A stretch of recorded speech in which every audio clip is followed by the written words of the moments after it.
Cek.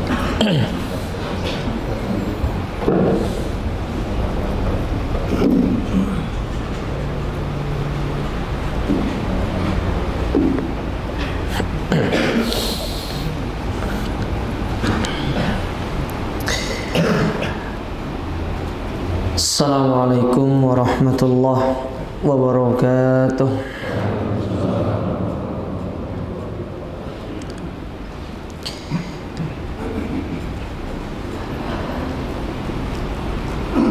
Innal hamdalillah nahmaduhu wa nasta'inuhu wa nastaghfiruh wa na'udzu billahi min shururi anfusina wa min sayyiati a'malina. May yahdihillahu fala mudilla lahu wa may yudlil fala hadiyalah. Wa asyhadu an la ilaha illallah wahdahu la syarika lah. Wa asyhadu anna Muhammadan abduhu wa rasuluh. Amma ba'du, kaum muslimin wal muslimat, ikhwani fillah wa akhwati, bapak-bapak, ibu-ibu, saudara-saudari yang semoga senantiasa dirahmati serta dimuliakan oleh Allah Subhanahu wa ta'ala. Alhamdulillah, puji dan syukur kita panjatkan kepada Allah Subhanahu wa ta'ala atas segala nikmat yang Allah berikan kepada kita sampai saat ini, sehingga dengan nikmat-nikmat tersebut Allah masih memudahkan langkah kaki kita untuk datang ke tempat ini, melaksanakan salah satu di antara kewajiban kita, menjalankan ibadah kepadanya. Dan kita berdoa kepada Allah Azza wa Jalla, semoga kita termasuk orang-orang yang selalu bersyukur kepadanya atas segala nikmat yang diberikan kepada kita. Karena orang-orang yang bersyukur itu sedikit. Sebagaimana pernah dikisahkan dari Umar bin Khattab radhiyallahu ta'ala an, ketika Umar mendengar salah seorang sahabat Nabi SAW berdoa, ya Allah, atau Allahumma ja'alni minal aqal, ya Allah, jadikanlah aku termasuk orang-orang yang sedikit. Maka kata Umar, kenapa engkau berdoa demikian? Maka dia menjawab, ya Amirul Mukminin, afala tasma' qaulan Nabi, qala Allah Ta'ala, apakah tidak mendengar firman Allah Ta'ala yang mengatakan wa qalilum min ibadiyasy syakur, sesungguhnya hamba yang bersyukur itu sangat sedikit. Maka semoga kita yang ada di sini termasuk ke dalam orang-orang yang selalu bersyukur kepada Allah, dan semoga kita termasuk ke dalam firman Allah Ta'ala, orang-orang yang sedikit tersebut. Para jamaah dirahmati dan dimuliakan oleh Allah, kembali kita akan melanjutkan kajian kita dari kitab atau dari risalah yang ditulis oleh Al-Imam Ibnul Qayyim Al-Jauzi yang berjudul Ad-Dawa Wad-Dawa, atau dalam judul yang lain Al-Jawabul Kafi liman sa'ala 'anid dawa'i syafi, yaitu penyakit beserta obatnya. Terakhir kita itu telah membahas tentang awqatul istijabah, waktu-waktu yang mustajab di dalam kita berdoa. Dan waktu-waktu yang mustajab itu banyak ya, antara adzan dan iqamah, ketika turun hujan pada hari Jumat, pada asar sampai menjelang maghrib, sebelum kita berbuka, di sepertiga malam terakhir, di waktu sujud, sebelum salam. Banyak waktu-waktu yang mustajab untuk kita berdoa tersebut. Oleh karenanya kita manfaatkan waktu-waktu itu untuk kita meminta, memohon kepada Allah Azza wa Jalla apa yang menjadi keinginan kita, terkhusus di sepertiga malam terakhir. Karena sebagaimana hadis yang sahih yang datang dari Nabi SAW, di mana Nabi SAW mengatakan, yanzilu rabbuna ila sama'id dunya hina yabqa thuluthul laylil akhir. Allah itu turun ke langit dunia di sepertiga malam terakhir. Kita tidak perlu bertanya bagaimana cara Allah turun. Kalau Allah turun, siapa yang di atas? Itu bukan urusan kita yang itu. Itu bukan bagian kita. Itu kebesaran Allah. Tapi yang menjadi bagian kita, apa yang Allah katakan setelah itu? Kata Allah Subhanahu wa ta'ala, mengutip atau yang disebut oleh Nabi SAW, Allah berfirman, man yas'aluni fa'u'tiya, yang minta aku kasih, wa man yad'uni fa'astajiblah, yang berdoa aku kabulkan, kata Allah, wa man yastaghfiruni fa'aghfir lahu, dan barang siapa yang mohon ampun, aku ampuni. Ini yang menjadi bagian kita. Kita tidak perlu berpikir bagaimana kalau Allah turun, ya, nanti saya yang di atas siapa. Bukan, itu bukan urusan kita. Akal kita tidak disetting untuk memikirkan yang demikian. Tapi yang diperintahkan kepada kita adalah kita berdoa, minta, angkat kedua tangan kita, merengek di hadapan Allah Ta'ala, sebagaimana yang Allah perintahkan dalam surat Sajdah. Tatajafa junubuhum anil madaji yad'una rabbahu khaufan wa tama'a wa mimma razaqnahum yunfikun. Lambung-lambung orang yang beriman itu jauh dari tempat tidur mereka. Mereka mengorbankan sebagian dari waktu tidur mereka untuk mereka ibadah kepada Allah, untuk mereka sholat malam, untuk mereka bermunajat, untuk mereka berkholwat, berdua-duaan dengan Allah Ta'ala. Setelah itu apa yang mereka lakukan? Mereka berdoa dengan penuh rasa harap, mereka berdoa dengan penuh rasa takut, meminta segala yang menjadi kebutuhan mereka, dan mereka memohon ampun kepada Allah apa yang menjadi segala kesalahan-kesalahan mereka. Itu yang dilakukan oleh orang beriman. Apalagi bisa disertai dengan meneteskan air mata atas dosa-dosa yang kita lakukan. Kapan terakhir kita menangis untuk menangisi dosa-dosa kita? Mungkin jarang di antara kita yang menangis karena dosanya, meneteskan air mata karena memikirkan tentang dosa. Utsman ibn Affan radhiyallahu taalaan itu sampai tidak menjawab salamnya Umar karena dia memikirkan bagaimana dia bisa selamat di hari kiamat. Sementara Utsman bin Affan itu termasuk orang yang dijamin masuk surga, 10 sahabat yang dikatakan sebagai orang-orang yang dijamin masuk surga. Tapi bagaimana dia berpikir untuk bisa selamat di hari kiamat? Kita ini siapa? Sahabat bukan, nabi bukan, dosa banyak, istighfar jarang, berdoa meminta juga kadang-kadang, tapi giliran ditanya pengen masuk surga tanpa hisab, Ustaz. Apa yang kita katakan tidak selaras dengan pekerjaan kita, dengan perbuatan kita. Kita pingin masuk surga, tapi sebab-sebab yang menjadikan kita masuk ke dalam surga itu tidak kita ambil. Ya diantaranya itu tadi, di sepertiga malam terakhir berdoa, meminta kepada Allah, beristighfar. Padahal Ibnu Qayyim menjelaskan di sini, itu merupakan salah satu cara untuk kita bagaimana mengobati hati yang keras. Nah ini yang berkaitan dengan waktu yang mustajab dalam berdoa, manfaatkan supaya kita ini memiliki perbendaharaan yang sangat banyak nanti di hari kiamat. Baik, kita lanjutkan apa yang ditulis oleh Imam Ibnu Qayyim di sini.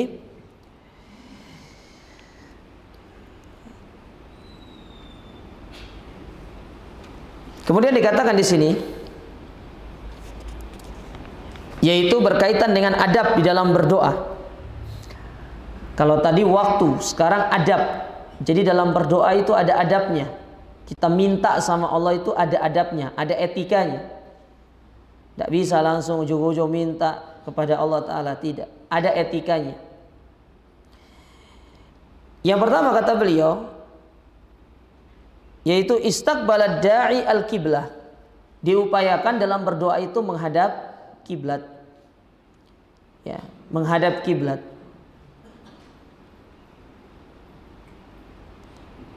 Itu adab yang pertama. Jadi menghadap kiblat, berupaya untuk menghadap kiblat. Kemudian yang kedua, Wa kana ala taharatin. Diupayakan dalam kondisi suci. Tidak wajib kok. Tapi berupaya untuk kita berdoa dalam kondisi kita berwudu, suci.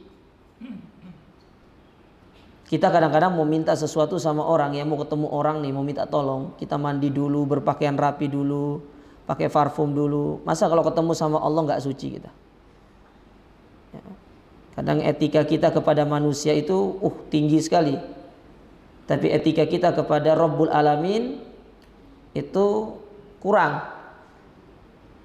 Padahal Allah mengatakan dalam Al-Quran, hudhu zinatakum inda kulli masjid. Ambillah perhiasan terbaik kalian. Bayangkan, ketika Allah menyuruh kita mengambil pakaian terbaik, Allah tidak mengatakan ambillah pakaian kalian. Tidak. Tapi Allah menggunakan ibarat zina. Karena memang pakaian itu dalam pandangan para ulama, seperti apa disampaikan oleh Syekh Muhammad bin Shalih Al-Utsaimin, pakaian itu ada 3 fungsinya memang. Ya. Yang pertama adalah untuk melindungi dari panas, itu namanya pakaian. Antum kalau nggak pakai pakaian itu panas jemaah kalau keluar. Tapi kalau antum keluar nggak pakai pakaian, nggak pakai celana, nah, itu bahaya itu. Itu disebut orang, nah, makanya melindungi dari panas. Sedangkan yang kedua, pakaian itu adalah lizina, untuk perhiasan, menghiasi diri kita. Makanya kan banyak kita dapati manusia itu mereka suka kalau terlihat indah dengan pakaiannya. Tidak apa-apa, itu bagus. Karena Nabi SAW mengatakan innallaha jamil yuhibbul jamal. Allah itu maha indah dan suka kepada keindahan. Namun yang sangat ditekankan ketika bertemu dengan Allah, upayakan menggunakan pakaian terbaik. Gunakan pakaian terbaiknya. Kita tidak berbicara tentang sucinya ya, terbebas dari najis.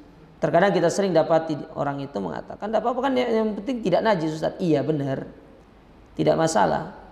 Sekarang kalau antum mau ketemu sama Pak Wali Kota pakai kaos oblong, gimana rasanya itu? Sopan atau enggak? Tidak sopan. Antum ketemu sama Bapak Wali Kota pakai kaos dalam aja, pasti tidak akan mau diterima sama Pak Wali Kota itu. Kan kita kalau mau ketemu sama orang penting tuh pakaian rapi, ya kita menggunakan sebisa mungkin, ya, OOTD kalau kata orang itu, pakai pakaian yang terbaik. Nah kita mau ketemu Allah itu harus lebih daripada itu, harus lebih baik. Contoh Imam Malik. Imam Malik itu, beliau kalau mau menjawab hadis Nabi SAW, beliau mandi dulu. Imam Malik gitu. Kalau ada orang yang bertanya tentang hadis Nabi SAW, beliau masuk dulu, disuruh duduk tamunya, duduk dulu. Saya mau masuk dulu, masuk keluar, beliau mandi, beliau pakai minyak wangi, baru beliau menjawab. Nah ini kalau berdoa disuruh sekedar bersuci gitu loh, masa susah. Nah sedangkan yang ketiga, pakaian fungsi dari pakaian itu adalah lisatril aurah, untuk menutup aurat. Makanya coba lihat hubungan suami dengan istri itu Allah ibaratkan seperti pakaian. Karena tugas dari pasangan itu adalah menutup aurat masing-masing. Ketika suami membuka aurat istrinya, istri membuka aurat suaminya, berarti dia telah melepaskan fungsi dia sebagai pakaian, yaitu menutup aurat. Nah, sering kita dapati sebagian pasangan itu suka membuka aib pasangan, itu tidak boleh jemaah. Saya katakan ini hukumnya nggak boleh. Kalau antum mau pakai bahasa yang kasar, hukumnya haram, nggak boleh.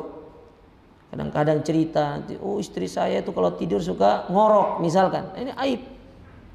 Suaminya juga ngomong, istrinya ngomong, iya suami saya kalau tidur itu suka ngigo, ada aib jemaah. Ngapain dibuka kepada halayak ramai? Nggak boleh seperti itu. Ya. Ceritakan yang baik-baik, perkara yang baik-baik itu yang diceritakan. Tapi kita kembali ke sini, itu yang kedua, wa kana ala taharatin, yaitu dengan cara kita bersuci. Yang ketiga, wa raf'u yadayhi ilallah, dalam berdoa itu mengangkat kedua tangan kita. Ya. Bagaimana adab mengangkat kedua tangan? Itu sampai kelihatan ketiaknya. Tidak seperti sholat istisqa. Kalau sholat istisqa kan tinggi. Dan itu yang pernah dilakukan oleh Nabi SAW, mengangkat kedua tangan sangat tinggi ketika di perang Badar. Masuk dalam tenda, dakhala ala khaymati, masuk dalam tenda beliau, kemudian mengangkat kedua tangannya. Ketika terlalu tinggi, ketika sangat tinggi, itu menunjukkan ala halati syiddah. Menunjukkan benar-benar dalam kondisi yang sangat genting. Sampai-sampai Nabi SAW itu Abu Bakar masuk ke dalam tenda, mengangkat ridanya Nabi karena jatuh dari pundaknya seraya mengatakan hasbuk, hasbuk. Cukup, cukup. Allah mendengarkan dirimu ya Rasulullah. Diangkat kedua tangannya seperti tinggi, meminta. Ya, istighosa kepada Allah Ta'ala dalam kondisi yang sangat syiddah, fi halil syiddati, minta sama Allah Ta'ala. Ya, jadi sampai kelihatan ketiaknya. Ini yang proper itu seperti ini sebenarnya. Ya, ada kadang-kadang yang seperti ini, tapi yang proper itu seperti ini. Tidak ada masalah. Yang penting mengangkat tangan, karena mengangkat tangan itu menunjukkan kehinaan kita di hadapan Allah. Cuma mengangkat tangan ini tidak semua tempat, tidak semua kondisi. Jangan antum sujud nanti, kan itu waktu mustajab. Nanti antum angkat tangan, antum sambil sujud sambil angkat tangan gitu. Itu gimana ceritanya? Yang bid'ah sholatnya nanti kayak gitu. Ya. Apalagi pas lagi tasyahud misalkan, selesai tasyahud kan, selesai kita tasyahud, kita dianjurkan untuk berdoa di situ. Karena itu waktu-waktu yang mustajab di dalam berdoa. Tidak mungkin antum selesai tasyahud kemudian ngangkat tangan seperti ini. Ya, belum salam loh itu, ngangkat tangan. Ya. Jadi waktu kita mengangkat tangan itu waktu-waktu yang tidak terikat dengan ibadah-ibadah tertentu seperti sujud, tasyahud. Nah itu kan tidak boleh ngangkat tangan, karena tidak diajarkan oleh Nabi SAW. Tapi kalau secara mutlak antum berdoa turun hujan, angkat tangan. Tapi tidak semua doa yang antum panjatkan itu mengangkat tangan. Tidak semua. Turun hujan ya antum berdoa biasa, tidak perlu mengangkat tangan. Antum keluar rumah tidak perlu mengangkat tangan. Masuk masjid, keluar masjid, berdoa nggak perlu mengangkat tangan. Yang disebutkan oleh para ulama di sini, kita berdoa dalam kondisi ad-du'a ut-tolab namanya. Ya. Ada namanya itu tajridud doa, itu doa yang kita ucapkan karena ada kegiatan-kegiatan tertentu. Ada yang sifatnya adalah ad-du'a ut-tolab, yaitu kita meminta kepada Allah Ta'ala. Karena kita punya hajat, kita minta sama Allah. Nah itu yang kita mengangkat tangan kita. Itu yang kita mengangkat kedua tangan kita kepada Allah. Sebagai bentuk kita menghinakan diri kita. Jadi orang meminta, orang berdoa itu menghinakan dirinya. Kemudian yang berikutnya, wa bada'a bihamdillahi wa sana alaihi. Setelah antum mengangkat tangan, antum awali dengan memuji Allah. Jangan langsung to the point. Ya Allah, ini sudah 2022 saya belum nikah. Jangan langsung to the point. Puji Allah dulu. Sebutkan kebesaran-kebesaran Allah. Ya, sanjung Allah Ta'ala. Makanya doa yang terbaik itu kata para ulama, yaitu seorang ketika membaca surat Al-Fatihah, itu doa yang terbaik. Karena diawali dengan dia itu memuji Allah Ta'ala. Ayat pertama, kedua, ketiga, keempat itu memuji Allah. Masuk ayat yang kelima, ya, Allah mulai mengatakan kepada hambanya yang mengucapkan Iyyaka na'budu wa iyyaka nasta'in. Kata Allah Ta'ala, wali abdi ma sa'al. Untuk hambaku apa yang dia minta, minta aku berikan. Makanya orang sholat itu, bahasa pengertian sholat secara bahasa itu artinya doa. Antum kalau lihat penjelasan para ulama, sholat itu secara bahasa artinya doa. Makanya sholat itu adalah doa yang terbaik yang dilakukan oleh seorang hamba kepada Allah Ta'ala, meminta kepada Allah. Maka rugi orang-orang gak sholat itu, karena dia melewatkan kesempatan untuk dia sedang curhat, dia bercerita kepada Allah, ya, dia berkeluh kesah kepada Allah. Padahal Allah Ta'ala menunggu kita.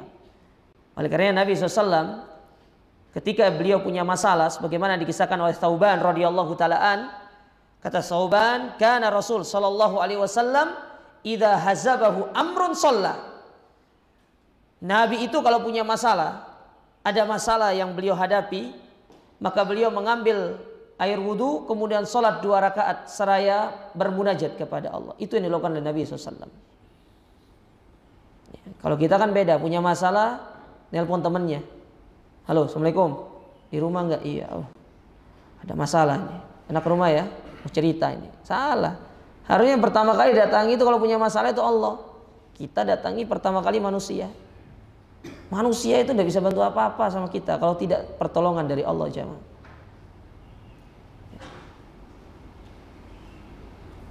Jadi yang dihubungi pertama kali itu Allah. Allah itu tidak punya nomor telepon. Kapanpun untuk mau datang bisa. Antum datang siang, malam, tengah malam, Allah selalu membuka pintunya untuk kita. Kita ketuk pintu Allah, Allah selalu membuka pintunya. Cuma kadang-kadang kita yang nggak mau ngetuk. Kita lebih senang mengetuk pintu rumah orang daripada mengetuk pintu Allah Subhanahu wa ta'ala.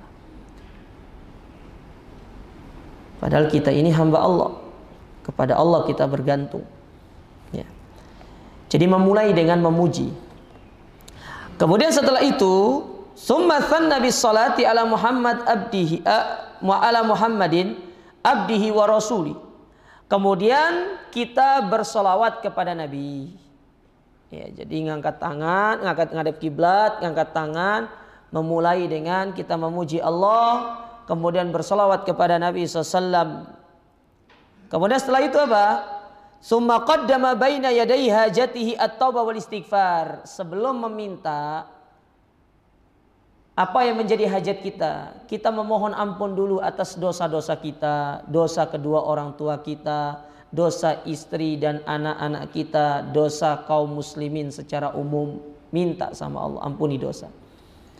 Karena salah satu sebab doa itu tidak dikabulkan sama Allah Ta'ala bisababid dzunub, karena perbuatan dosa yang kita lakukan.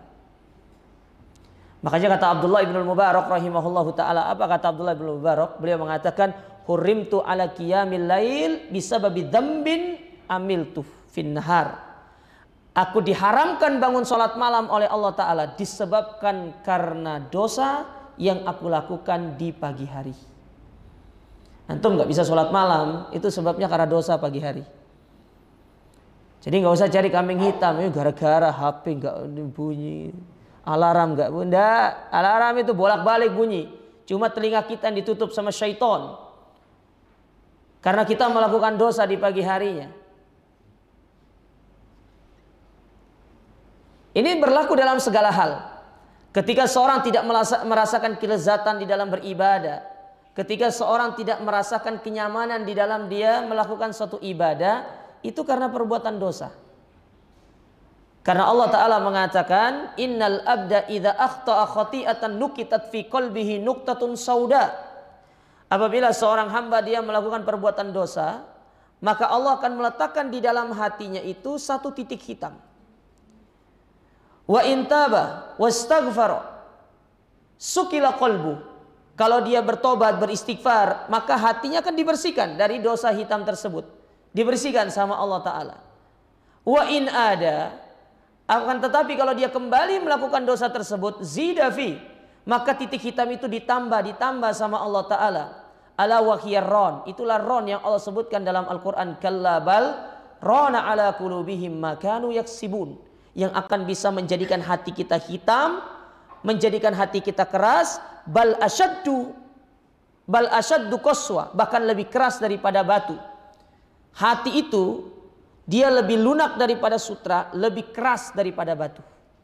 Kalau dia lunak lebih lunak daripada sutra. Kalau dia keras, lebih keras daripada batu. Itu hati manusia. Dan itu disebabkan karena perbuatan dosa yang kita lakukan. Ya, makanya minta ampun sama Allah. Orang istighfar itu nggak ada ruginya, jemaah. Tidak ada ruginya. Dalam beberapa hadis diantaranya Nabi mengatakan, tuba liman wajada fi sahifatihi istighfaron katsira. Sungguh beruntung. Nabi menggunakan kata-kata tuba. Tuba itu menunjukkan keberuntungan yang besar. Dalam bahasa Arab menunjukkan keberuntungan yang besar, itu namanya tuba. Nabi tidak mengatakan falah, Nabi tidak mengatakan khairon, tapi mengatakan tuba. Itu keberuntungan yang besar bagi orang-orang yang suka istighfar kepada Allah. Dalam riwayat yang lain Nabi mengatakan, man aktsara minal istighfar ja'alallahu lahu min kulli hammin faraja wa min kulli dhikin makhraja wa yarzuquhu min haitsu la yahtasib. Orang yang memperbanyak istighfar, Allah berikan 3 keutamaan sama dia. Yang pertama, Allah berikan dia kelapangan dari setiap kesempitan. Yang kedua, Allah berikan kemudahan pada setiap kesulitan. Yang ketiga, Allah berikan dia rizki dari arah yang tidak disangka-sangka. Coba lihat, ketika Al-Hasan Al-Basri rahimahullah didatangi 4 orang yang berbeda. Yang satunya datang karena nikah lama belum punya anak. Yang satunya datang dia punya perkebunan, tidak bagus hasilnya. Yang satunya datang perniagaannya tidak untung. Yang satunya datang karena urusan keluarganya. Maka Hasan Al-Basri menjawab dengan satu jawaban. Kata Hasan Al-Basri, istighfar. Muridnya bingung. Kok 4 masalah jawabannya cuma 1 istighfar? Kata Hasan Al-Basri, bukan aku yang berbicara. Afala tasma'u qaula Allah Ta'ala. Tidakkah kau mendengar firman Allah dalam surat Nuh? Faqultu astaghfiru rabbakum innahu kana ghaffara. Maka Nuh berkata kepada kaumnya, istighfar, minta ampun sama Allah. Ya.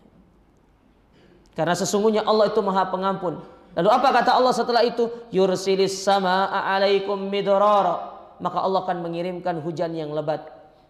Lalu menumbuhkan kepada kalian tumbuh-tumbuhan, hewan-hewan menjadi gemuk. Kalian pun akan diberikan anak. Itu manfaat dari istighfar. Ya, bisa jadi nih antum sudah lama nikah belum punya anak, pergi ke dokter, ikut program segala macam, belum kunjung diberikan anak. Coba istighfar sama Allah. Bisa jadi karena ada perbuatan dosa yang kita lakukan. Kita tidak ngerti. Ya, Allah menguji kita karena dosa-dosa kita. Makanya di sini disuruh meminta ampun dulu sebelum kita berdoa. Nah, setelah itu apa yang kita lakukan? Tsumma dakhala 'alallahi wa alaha alaihi fil mas'alah. Barulah kita di situ kita merengek-rengek, minta sama Allah atas yang menjadi urusan-urusan kita, minta. Antum mulai dari diri antum, baru minta untuk orang lain. Diri antum dulu jemaah. Apa yang menjadi hajat antum, antum minta sama Allah. Setelah itu baru antum minta untuk orang. Misalkan minta untuk teman, minta untuk ya siapalah pokoknya orang lain. Ya.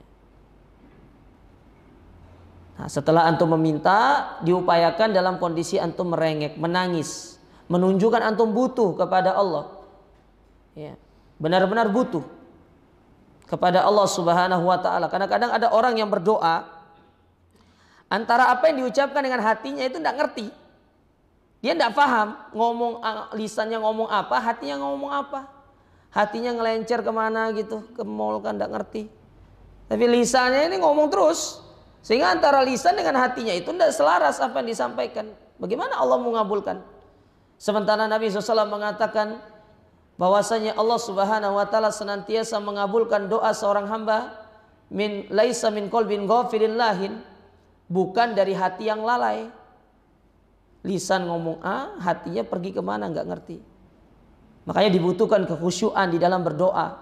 Bukan hanya khusyuk dalam ibadah, dalam sholat saja, khusyuk dalam berdoa, khusyuk dalam baca Quran, khusyuk dalam beristighfar. Butuh kita itu dalam perkara-perkara demikian. Fokus, jangan sampai tidak fokus. Ya, khusyuk itu kalau mau diterjemahkan bahasa yang lain itu fokus. Itu namanya khusyuk. Antum sholat ya fokus, jangan lalai. Baru takbir Allahu Akbar sudah mikir. Ya, itu yang jual roti sudah lewat nggak ya? Apa mau dipikir? Kalau lewat nggak apa-apa. Berarti bukan rezekinya dia untuk kita beli sama dia, atau bukan rezeki kita beli sama dia. Tenang, masih banyak yang lain. Ngapain dipikir? Ya. Fokus ibadah itu, khusyuk. Kita kalau mengambil pendapat Ibnu Qayyim, jemaah, pendapat Ibnu Qayyim itu begini. Beliau itu dalilnya kuat-kuat ya ketika menetapkan hukum itu. Apa hukumnya orang sholat 4 rakaat, khusyuknya 2 rakaat, 2 rakaatnya tidak khusyuk? Antum sholat 4 rakaat nih, khusyuknya 2 rakaat, tidak khusyuknya 2 rakaat. Apa hukumnya itu? Diterima nggak sholatnya? Diterima atau enggak?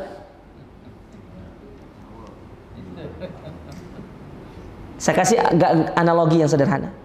Antum sholat, tasyahud, tiba-tiba batal. Antum ngulang dari pas antum batal atau dari awal? Dari awal kan? Ibnu Qayyim itu dalilnya. Karena sholat itu ibadah satu kesatuan, satu aja yang tidak khusyuk, satu aja yang miss dari sholat kita, batal semuanya. Tapi pendapat para ulama yang lainnya mengatakan yang ikhlasnya diberi pahala, yang tidak ikhlasnya tidak diberi pahala. Tapi dalilnya Ibnu Qayyim itu lebih kuat. Tapi semoga pendapat yang kedua itu yang lebih benar. Ibnu Qayyim itu lebih kuat dalilnya. Ya. Karena ibadah sholat itu ibadah satu kesatuan. Tidak ada orang sholat itu misalkan ya batal di rakaat ketiga kemudian dia ngulang dari rakaat ketiga, nggak ada. Dia ngulang harus dari rakaat pertama. Antum pernah temukan ada orang sudah sholat 3 rakaat kemudian rakaat keempat batal terus pergi wudhu balik rakaat keempat? Tidak ada, harus ngulang dari awal. Nah, Ibnu Qayyim itu lebih kuat dalilnya. Tapi semoga pendapat para ulama yang lain itu yang lebih benar. Karena kalau seandainya ya sholat itu yang diterima adalah sholat yang sempurna, tidak ada keburukan di dalamnya, nggak ada sholat kita diterima jemaah. Betul atau tidak? Pasti antum punya satu momen antum itu tidak mikir tentang sholat itu. Pasti momennya blank. Ditanya tadi imam baca ayat apa? Lupa. Padahal sholat duhur ya memang nggak dengar. Kita dulu pernah itu. Ya. Jadi di pondok dulu ada ustadz samping kita itu. Untung bukan saya yang ditanya, teman saya. Ya. Ditanya tadi imam baca surat apa? Surat apa ustadznya kok lupa ya? Setelah sholat zuhur ini lupa Ustaz. Berarti kamu enggak. Ini sholat zuhur gimana kita mau dengar imam baca apa? Ini penting, masalah seperti ini itu penting. Ya. Nah setelah itu apa yang kita lakukan? Ya, setelah jenengan itu sudah berdoa, beristighfar, meminta, mendahului dari diri antum, kemudian baru minta kepada yang lainnya. Setelah itu tutup lagi dengan memuji Allah dan bersolawat kepada Nabi. Jadi dibuka dengan pujian dan solawat, ditutup dengan pujian dan solawat. Nah, setelah antum berdoa, apa yang antum lakukan setelah itu? Yaitu kita harus yakin doa kita itu pasti didengarkan oleh Allah Subhanahu wa Ta'ala. Pasti. Ya, antum harus yakin dikabulkan, tidak boleh nggak yakin. Apalagi ada orang-orang yang berdoa itu ya sudahlah kalau dikabulkan alhamdulillah, nggak dikabulkan juga tidak boleh kayak gitu. Allah itu menyuruh kita untuk yakin. Kata Nabi SAW, ud'ullaha wa antum muqinuna bil ijabah, berdoa dan antum harus yakin pasti Allah kabulkan, cepat atau lambat pasti Allah akan mengabulkan doa tersebut. Dan terkadang doa itu dikabulkan oleh Allah Ta'ala ketika kita tidak sadar. Dan kita tidak sadar doa kita dikabulkan sama Allah. Dan bisa jadi diberikan perkara yang lebih baik dari apa yang kita minta. Makanya selalu husnudzon kepada Allah Ta'ala. Jangan suudzon. Kita ini suka suudzon sama Allah. Baru berdoa sekali suudzon karena belum melihat hasilnya. Padahal sebenarnya sudah diberikan hasilnya tersebut. Cuma kita sendiri yang tidak merasakan hasil dari doa kita. Suudzon sama Allah Ta'ala. Nah, ini yang tidak boleh seperti itu. Husnudzon. Kalau hari ini belum kelihatan, besok doa lagi. Terus berdoa lagi dan tidak ada ruginya kita berdoa. Minta sama Allah Ta'ala. Perbanyak meminta kepada Allah. Karena semakin dengan kita memperbanyak meminta, semakin banyak kebaikan-kebaikan kita dari doa tersebut di sisi Allah Subhanahu wa Ta'ala. Pasti kita akan dikabulkan doa-doa kita itu. Tidak usah khawatir. Karena Allah sudah mengatakan innallaha la yukhliful mi'ad. Allah itu tidak pernah mengingkari janjinya. Nah, ini yang berkaitan dengan adab-adab di dalam berdoa. Ya. Kemudian disebutkan di sini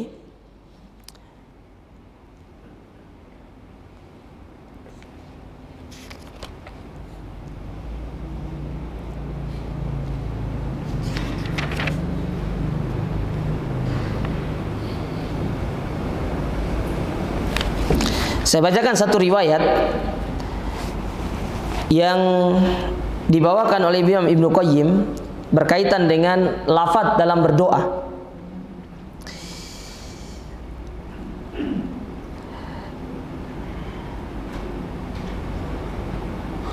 Diriwayatkan dari Imam An-Nasa'i, Abu Daud, Ibnu Hibban, Ibnu Majah, dan At-Tirmidzi dan yang lainnya dari hadis Anas bin Malik radhiyallahu taala annahu kana ma'a Rasul sallallahu alaihi wasallam. Pada satu ketika Anas itu duduk bersama Nabi, wa rajulun yusalli, dan ada seorang yang sedang salat, ya salat. Summa da'a, kemudian dia berdoa. Faqala, apa yang dia baca dalam doanya? Allahumma inni as'aluka bi anna lakal hamd. Ya Allah, sesungguhnya aku meminta kepadamu karena sesungguhnya segala pujian untukmu. Artinya dipuji Allah Ta'ala. La ilaha illa antal mannan badi'us samawati wal ard.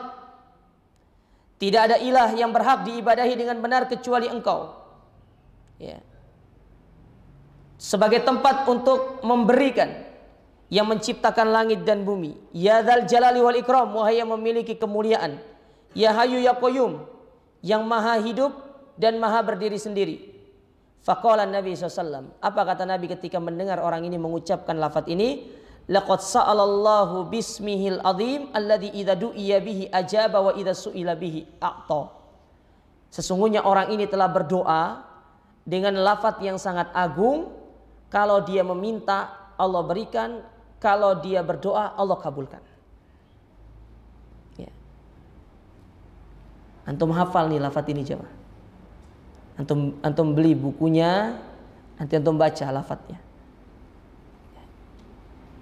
Kata Nabi SAW, kalau dia berdoa dengan lafaz ini, dia minta, diberikan. Dia berdoa, dikabulkan sama Allah. Ya. Makanya penting, lafaz-lafaz itu penting untuk kita gunakan. Terkhusus kalau bisa lafaz-lafaz dalam berdoa itu lafaz yang diajarkan oleh Nabi SAW. Doa-doa yang diajarkan oleh Nabi SAW. Andai kata nih, antum tidak ada lafaz yang antum hafal, ya, selain daripada Rabbana atina fid dunya hasanah, ya sudah, itu dipukul. Antum pukul itu semua dalam doa antum. Karena itu merupakan doa yang sangat luar biasa. Coba perhatikan doa itu ya. Rabbana atina fid dunya hasanatan. Hasanatun atau hasanatan? Hasanatan. Tidak ada alif lam di depannya. Karena kalau kata itu ada alif lam di depannya, hada yufidul hasr, menjadikan kata itu menjadi sempit jadinya, khusus. Tapi kalau tidak ada alif lam dari kata itu, menjadikan kata itu sifatnya nakiro dan itu sifatnya umum. Antum minta hasanah, kebaikan di dunia itu. Jadi kebaikan apapun antum minta, itu tercover dalam lafaz hasanah itu sendiri. Begitu pula Rabbana atina fid dunya hasanah wa fil akhirati hasanah. Di akhirat juga kebaikan, banyak kebaikan. Makanya para syurahul hadis, sebagian para ulama ketika menjelaskan tentang ayat hadis ini, doa ini, kebaikan di dunia itu banyak. Kebaikan keluarga, kebaikan pekerjaan, bertetangga, bermasyarakat, dalam ibadah, intinya banyak kebaikan. Adapun di akhirat, di antara kebaikan yang mereka sebutkan, satu, jenengan bisa jadi terhindar dari panasnya matahari yang didekatkan dari kepala sejauh 1 mil. Yang kedua, bisa jadi dengan doa itu kita termasuk orang-orang yang hisabnya ringan, hisaban yasiro. Antum tahu hisab yang ringan itu? Hisab dipanggil ya sini. Nih, catatanmu nih. Ya, sudah masuk surga sana. Gitu doang. Dipanggil juga sudah disuruh masuk. Beda sama orang-orang yang hisabnya berat.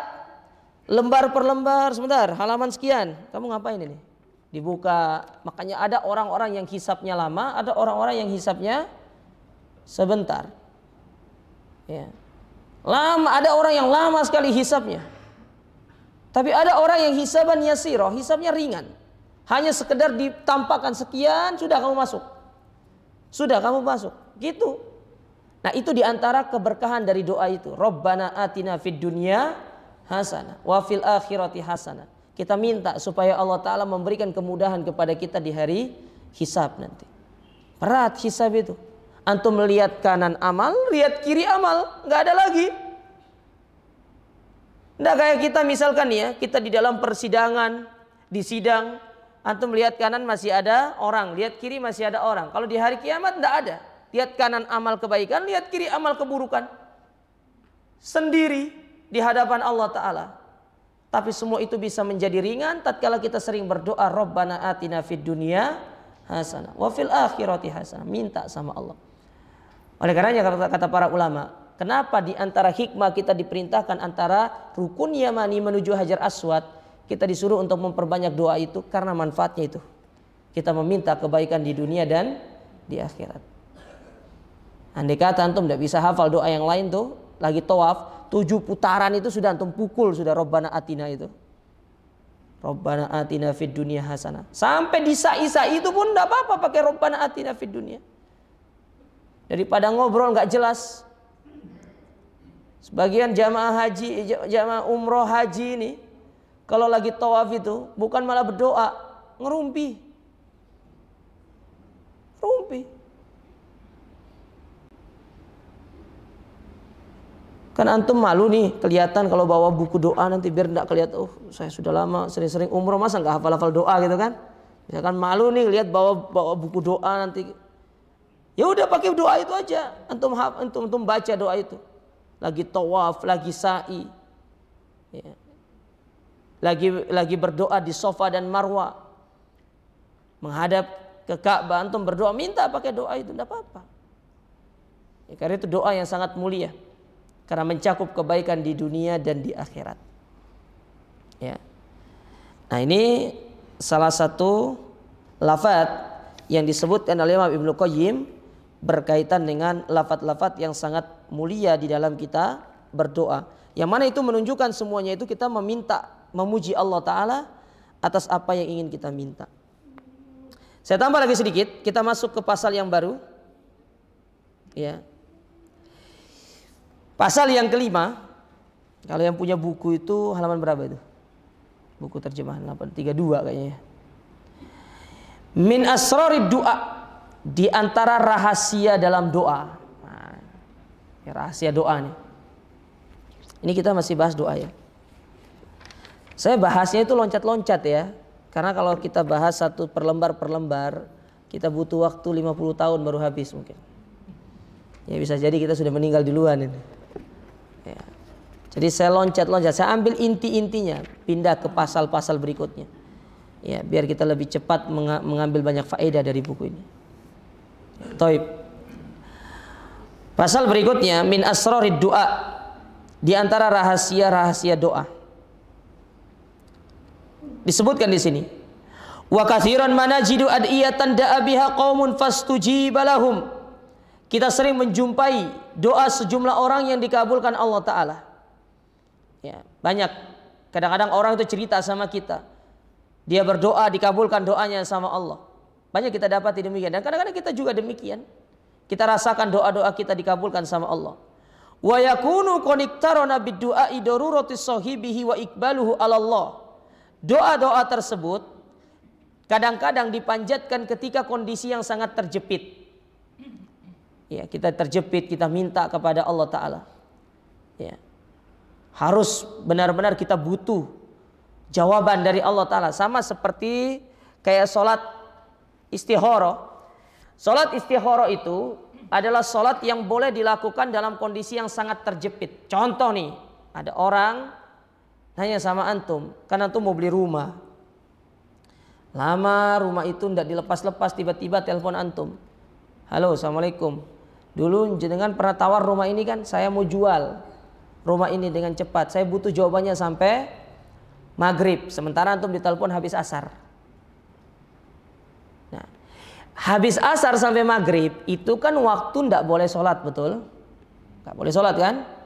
Tapi dalam kondisi itu sholat minta atau sholat istikharah itu boleh dilakukan karena masuk ke dalam kategori as-sholawat dzawatul asbab namanya. Sholat-sholat yang punya sebab. Sebabnya apa? Antum diberikan pilihan sama Allah Ta'ala untuk mau membeli atau enggak. Antum sholat 2 rakaat di situ lalu antum berdoa. Yang mana itu masuk ke dalam kategori halis syiddah, dalam kategori antum sedang terjepit dalam kondisi yang sangat mendesak, butuh jawaban segera. Ya, antum berdoa sama Allah Ta'ala, minta di situ. Bila perlu kosongkan diri antum dari yang lainnya. Bila perlu orang-orang di sekitar antum jangan sampai mendekat ke antum, supaya antum lebih khusyuk dalam beribadah, dalam sholat dan berdoa di situ. Ya.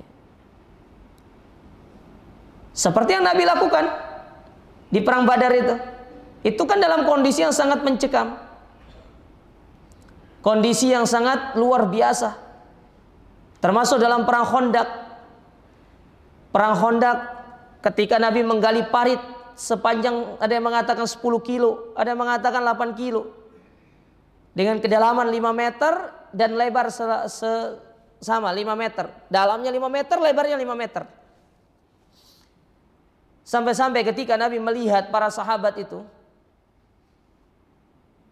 lagi gali, ternyata di perut-perut mereka itu ada batu yang diikat supaya menahan rasa lapar. Dalam kondisi musim dingin. Para sahabat juga melihat Nabi SAW pun demikian, mengikat batu di perutnya. Coba tes ikat batu di perut untuk ganjal. Itu bisa mengurangi rasa lapar, benar. Ya. Mengurangi rasa lapar, tapi jangan sering-sering ya. Nanti antum masuk rumah sakit nanti.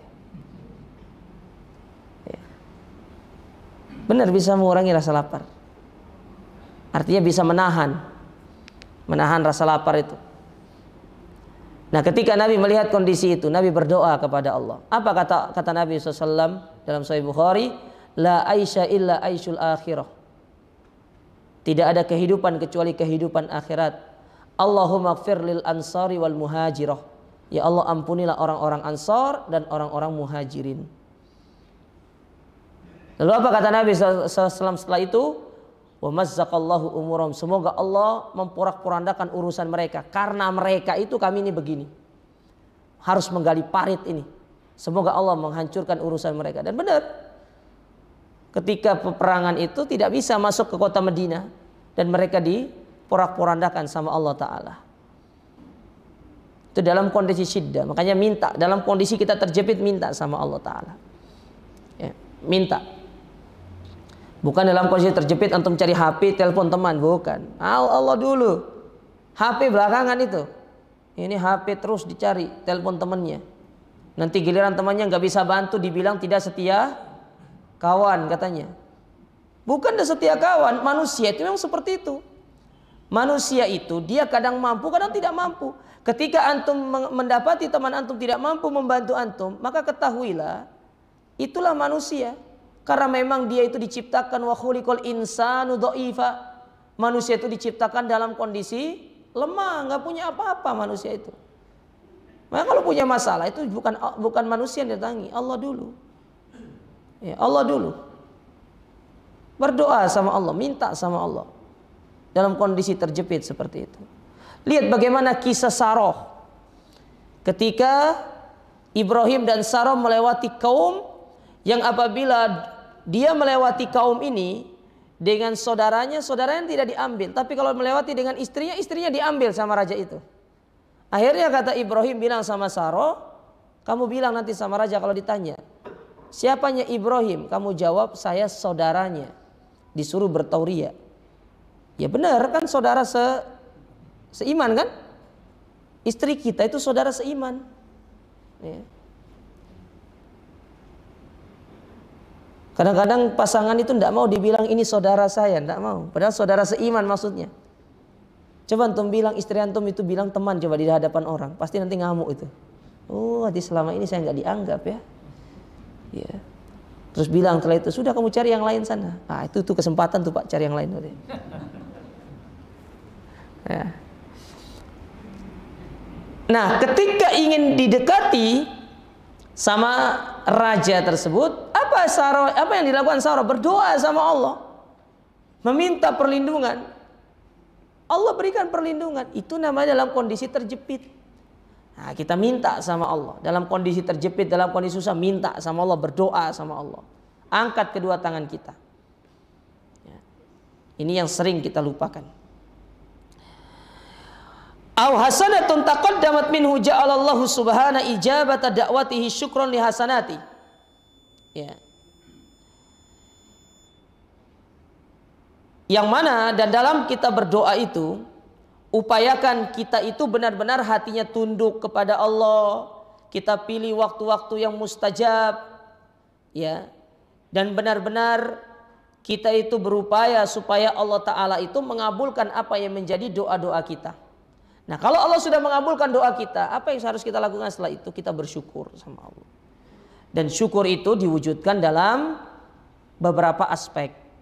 Sebagaimana kata Imam Ibnu Qayyim, aspek syukur itu ada 3. Tapi sebelumnya saya jelaskan dulu. Syukur itu nisful iman, setengah dari keimanan. Dan setengah yang lainnya itu adalah sabar. Jadi iman itu dua unsur.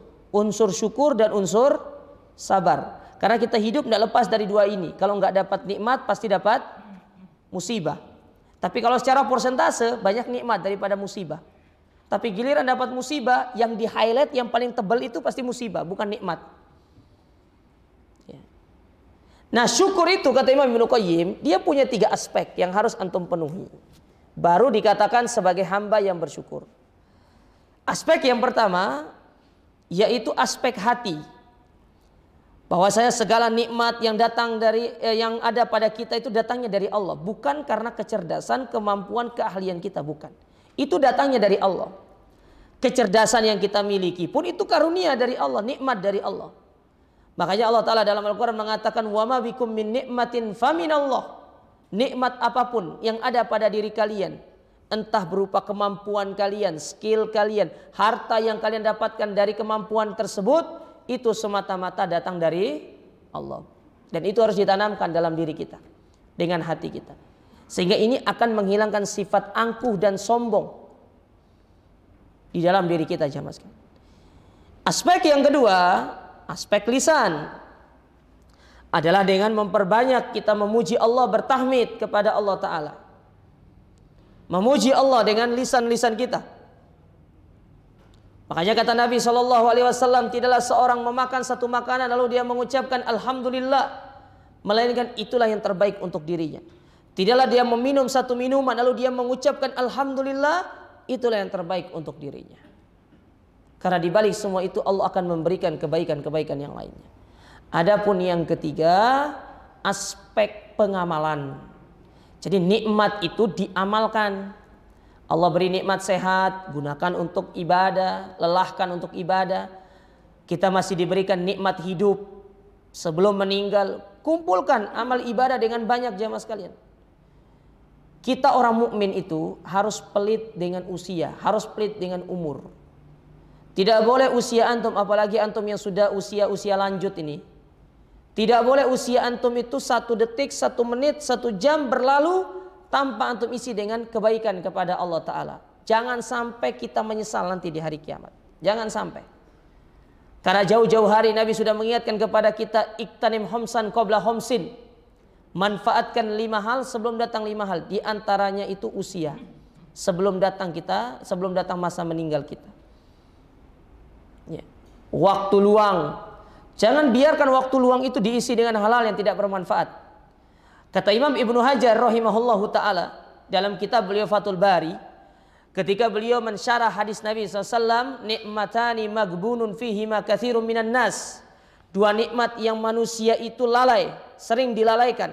Yang pertama waktu luang, yang kedua adalah kesehatan. Kata beliau 2 hal ini disebut dengan ra'sul mal, modal utama seorang mukmin dalam dia hidup di atas muka bumi. Ketika dia tidak diberikan kesehatan, dia tidak akan bisa beribadah kepada Allah. Orang sakit-sakitan bisa beribadah dengan baik enggak? Tidak bisa. Antum tanya orang-orang sakit itu jemaah, apa yang mereka inginkan? Sehat, dia ingin ibadah sama Allah. Makanya disebut dengan Rasul Mal. Yang kedua, waktu luang. Antum akan tahu pentingnya waktu luang kalau antum sibuk. Kalau sudah sibuk, pingin mudah beribadah. Ini enggak, sholatnya enggak tenang. Kenapa? Dikejar deadline. Dikejar ketemu ini, meeting ini, segala macam. Giliran punya waktu luang enggak dimanfaatkan. Makanya kata Imam Ibnu Hajar rahimahullah, memanfaatkan 2 hal ini, kebaikan yang lain itu akan sangat banyak sekali. Kita bisa rasakan. Maka bersyukur orang-orang yang diberikan waktu luang. Nih saya wasiatkan kepada panjenengan. Panjenengan yang sudah tidak ada tanggungan yang lainnya dalam urusan-urusan dunia. Artinya anak sudah kerja semua. Anak mungkin sudah besar, sudah tidak lagi ditanggung oleh kita. Sudah bisa mencari kehidupannya sendiri. Misalkan seperti itu. Walhamdulillah penghasilan juga misalkan ya masuk kepada kita, ada penghasilan yang cukup bagi kita. Saya sarankan kepada antum untuk menghabiskan waktu dengan Allah Ta'ala. Ya, habiskan waktu dengan Allah. Jangan antum masuk ke dalam bab yang dibawakan Imam Bukhari. Apa kata Imam Bukhari? Ada satu bab dalam kitabur riqaq. Nanti coba dilihat ya Sahih Bukhari itu. Di nomor hadis yang ke-6400 sekian. Ada bab namanya bab yang berkaitan dengan usia tua tapi jiwa muda. Antum tahu maksudnya usia tua tapi jiwa muda? Usianya 60 tahun tapi ngejar dunianya kayak orang 40-20 tahun.